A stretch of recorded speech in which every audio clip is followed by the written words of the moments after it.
homosexual weddings became common enough that it worried the social commentator Juvenal, says the professor. In A History of the Wife, look at a man of family and fortune being wed to a man.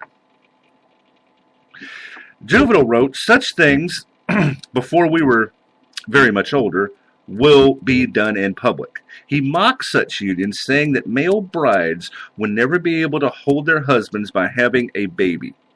The Romans outlawed formal homosexual unions in the year 342. But Yale University professor John Boswell says he found scattered evidence of homosexual unions after that time, including some that were recognized by Catholic and Greek Orthodox churches. See? All you Catholics, there you go. You got a way out right there. If you're gay and you're Catholic, you could cite this shit. In one 13th century Greek Orthodox ceremony, the Order of Solemnization of the same-sex union, the celebrant asked God to grant the participants grace to love one another and to abide unhated and not a cause of scandal all the days of their lives, and with the help of the Holy Mother of God and all thy saints. I think that is just fucking fascinating. Don't you? It seems that there was gay marriage, like fucking 2,300 fucking years ago. And they're bitching about it now. Like a bunch of assholes. So what I'm going to do is I'm going to turn this over to Mary. I got Mary for about 5 minutes ranting about Mary. I tell you what, whenever we cut this thing, she rambled for a good 45, 50 minutes, something like that. And I could only scale it down to about 5 minutes, but I found it very entertaining. It's a bit choppy because I had to cut it in some places, but I just think she's fucking hilarious. So I think you might like her too. So here is Mary on her thoughts on marriage. Politics. It has to do with just fucking straight up marriage. And I know this is a tricky subject because there's a lot of cultural things and beliefs and religion that go into how people think about marriage. And if you disagree with me, that's totally fine. That's cool. In fact, people having different opinions is what makes the world go round. And all I'm trying to accomplish by doing this is maybe just present you with some thoughts, my thoughts, and you can present me with your thoughts. And then we can have a discussion. Just want to fucking talk about it. Please just take this as my personal opinion. I respect yours if it's different.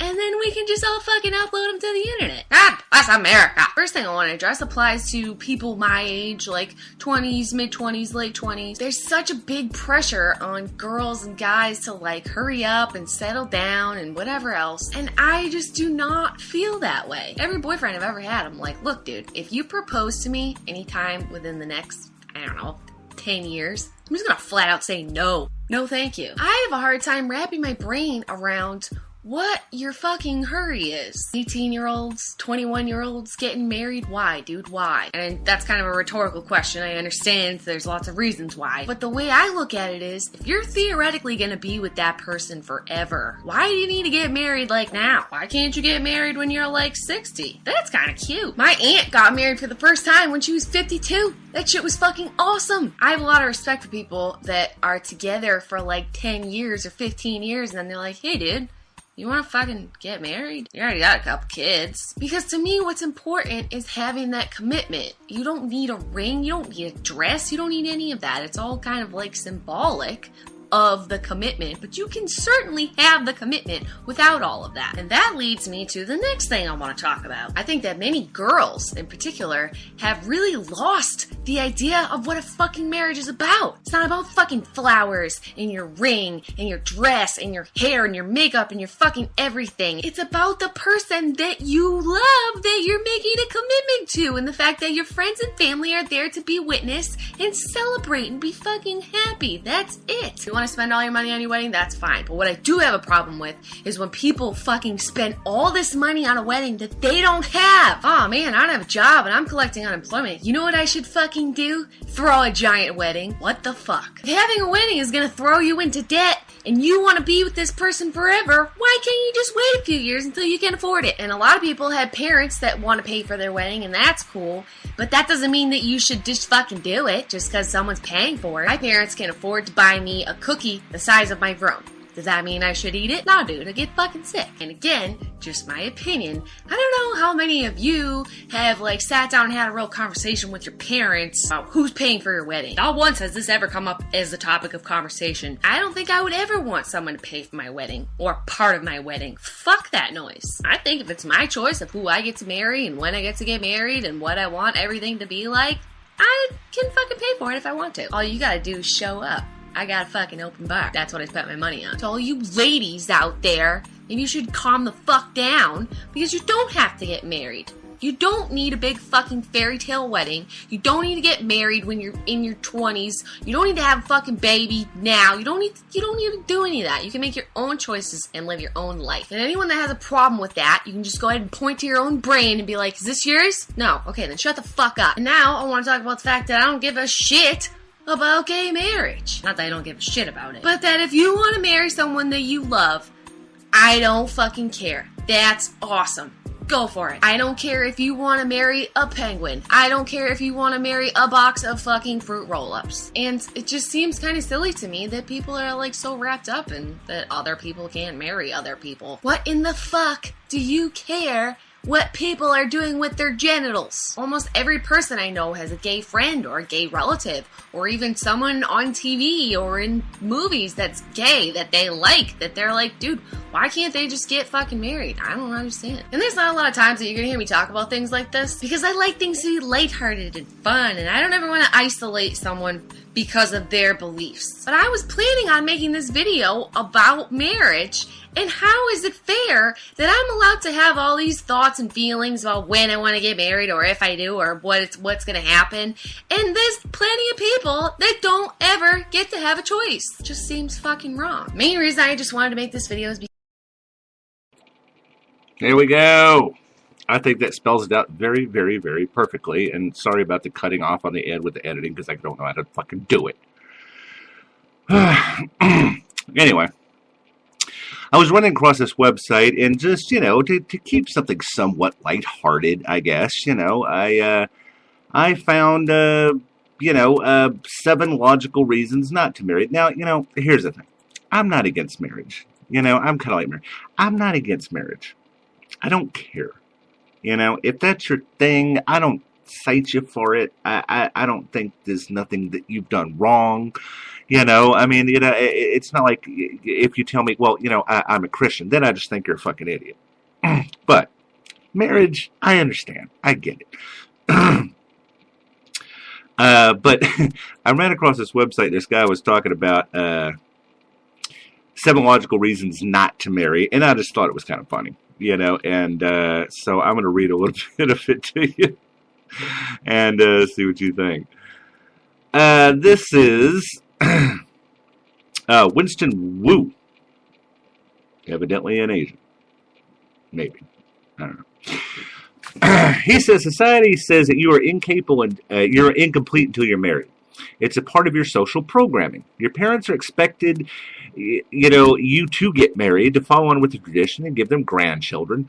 Your friends are all getting married too, leaving you left behind. So if everyone is doing it, doesn't that mean does it mean it's right? Or are there reasons not to marry? You bet. Many say good ones. There are many disadvantages, risks, and opportunity costs that come with marriage, but society will never tell you about them because society is not there to give you truth or freedom. It is there to control you and to make you a conformist. But I am not. I am here to tell you the truth and give you the other side to consider. And no, just because everyone is doing something doesn't mean it's got to be fucking right. As my school teacher always said, if everyone jumped off the bridge, would you? And Gandhi said, even if you are a minority of one, the truth is still the truth. In other words, everyone doing something has no effect on the truth. The truth is there is no one thing that's right for everybody. And society does not tell you the consequences of what it expects of you. So, before you get married, understand what you are getting into. Here are many disadvantages, risks, and opportunity costs that come with marriage, which you may have not yet considered. Number 1, you may regret it. No shit. Believe it or not, You really don't know your partner. You may know his or her surface personality, but none of that shit's real self or innermost thoughts or feelings. Later, down the line, they may change and you may too, and you might grow apart and you might become incompatible. Then what? Are you going to stay together and be miserable just because of an artificial marriage vow to stay together till death do you part? What if your spouse becomes a fucking monster? What if you no longer love him or her? What if you love somebody else? You can't know what's going to happen down the line, so why make unrealistic promises? That's a foolish and unwise. It's also dishonest in a sense too. Number 2, it will kill your sex life, and you can it will kill your sex life, and you can never experience romantic or sexual variety again. At least not ethically.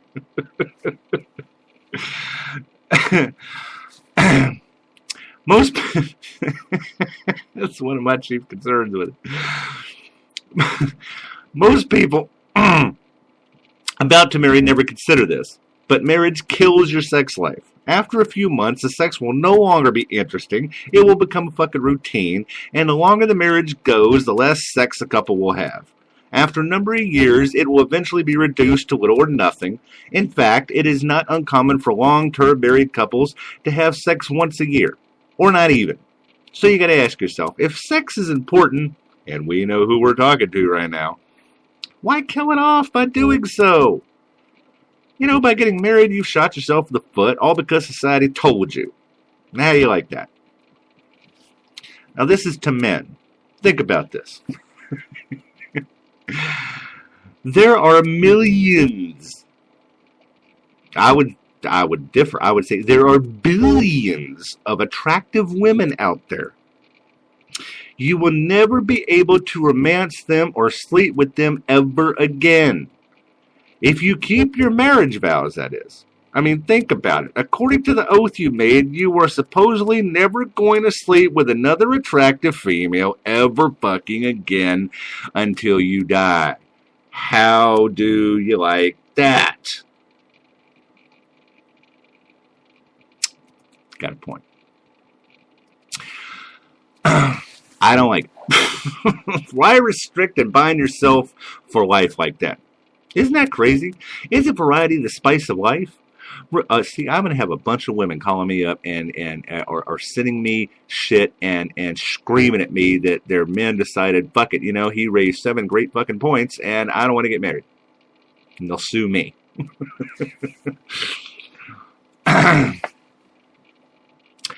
Anyway, I don't like it. Why restrict and bind yourself for life like that? Isn't that crazy? Isn't variety the spice of life? Blah, blah, blah. Remember that fantasy you've always had about being a foreign exotic, being in a foreign exotic country and having a beautiful woman smile at you and wink? Well, if that happens, you ain't going to be able to follow through on it. At least not without being unfaithful. You won't be able to go with the flow, so to speak, due to an artificial bind. How you like that? See what happens when you listen to society? Would you swear for life to only eat vanilla ice cream and no other flavors? No, fuck no. Why would you take an oath to eat fried rice and nothing else? I mean, you wouldn't.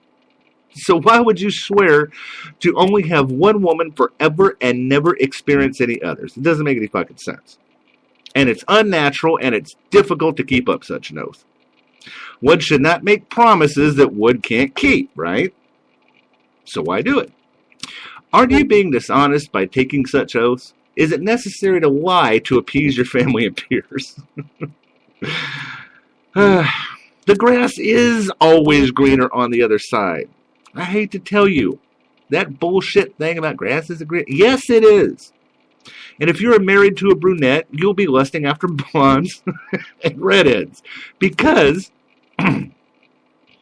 you don't have them and can't have them. If you're married to a blonde, you'll be fantasizing about desirable, unattainable brunettes. If you're married to a white woman, you'll be lusting after exotic silky, feminine, oriental women you can ever have. If you're married to an oriental lady, you will be lusting after a hot white woman. It's inevitable.